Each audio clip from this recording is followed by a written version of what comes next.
Hello viewers, 4DIYers here with another tutorial video for everyone. In this particular video here I'll be doing a demonstration showing you the easiest way on how to find an exhaust leak. I have currently replaced the exhaust system on this Ranger. After the installation I did notice an exhaust leak at idle, especially when it was still cold. Exhaust leaks can not only be annoying, but they can cause your vehicle to fail a certification or emissions testing, may trigger a check engine light, cause a vehicle to not run right, and while some may disappear over time, others can worsen.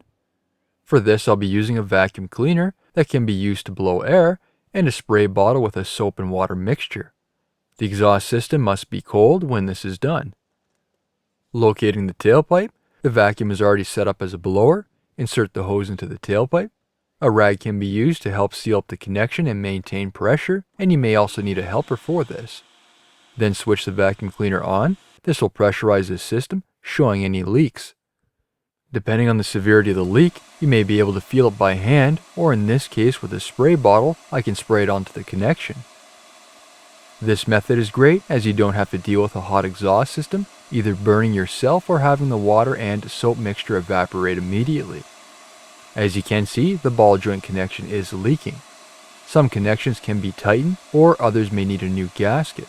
In this case, an old ball joint can be a little tricky, as the rust or soot can prevent the joint from sealing correctly.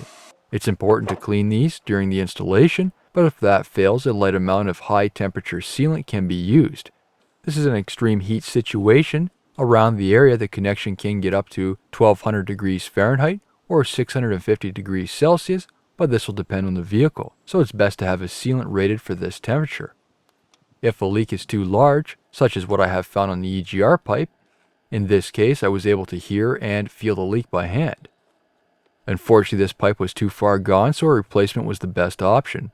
I will be releasing a video on the EGR pipe replacement for this particular truck, which is a 2.5 liter 4-cylinder, so be sure to keep an eye out for that. Do you have a tip on how to find an exhaust leak? Please feel free to share it in the comments below to help out fellow viewers.